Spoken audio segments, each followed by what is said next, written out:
വളരെ ക്രിയേറ്റീവും യുണീക്കുമായിട്ടുള്ള TV shows എന്ന സീരീസിന്റെ 10ാം ഭാഗമാണിത്.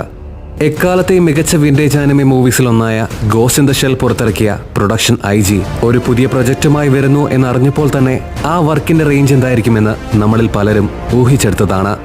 ആ പ്രൊജക്റ്റ് ഹോളിവുഡിലെ വമ്പൻ ഫ്രാഞ്ചൈസിലൊന്നായ ടെർമിനേറ്ററായി കൈകോർത്തപ്പോൾ ആനിമെ ആരാധകർക്ക് ലഭിച്ചത് ആനിമേഷനിലും കഥയിലും മികച്ച നിലവാരം പുലർത്തിയ ടെർമിനേറ്റർ 0 എന്ന ആനിമെ സീരീസ് ആയിരുന്നു. ഈ വർഷം ഓഗസ്റ്റ് 29-ന് പുറത്തിറങ്ങിയ ടെർമിനേറ്റർ 0യുടെ കഥ ഇറങ്ങിയിരുന്നത് ടോക്കിയോയിലാണ്. മനുഷ്യരാശിക്കെതിരെ തിരിഞ്ഞ സ്കൈനെറ്റിനെതിരായി പോരാടാൻ കോക്കുറോ എന്ന ആർട്ടിഫിഷ്യൽ ഇന്റലിജൻസിനെ നിർമ്മിക്കുന്ന മാൽക്കം ലീ എന്ന സയന്റിസ്റ്റാണ് ഈ കഥയിലെ കേന്ദ്ര കഥാപാത്രം. കുറെ കാലങ്ങൾക്ക് ശേഷം 90കളില് ജെയിംസ് കാമറൂൺ പുറത്തിറക്കിയ ടെർമിനേറ്റർ സിനിമകളോട് 100% നീതി പുലർത്താൻ കഴിഞ്ഞ, അത്രത്തോളം തന്നെ മതിമറന്ന് ആസ്വദിക്കാൻ കഴിഞ്ഞ ഈ സീരീസ് നിങ്ങൾ കണ്ടിട്ടുണ്ടോ? ഉണ്ടെങ്കിൽ നിങ്ങളുടെ അഭിപ്രായം കമന്റ് ബോക്സിൽ അറിയിക്കാൻ മറക്കരുത്.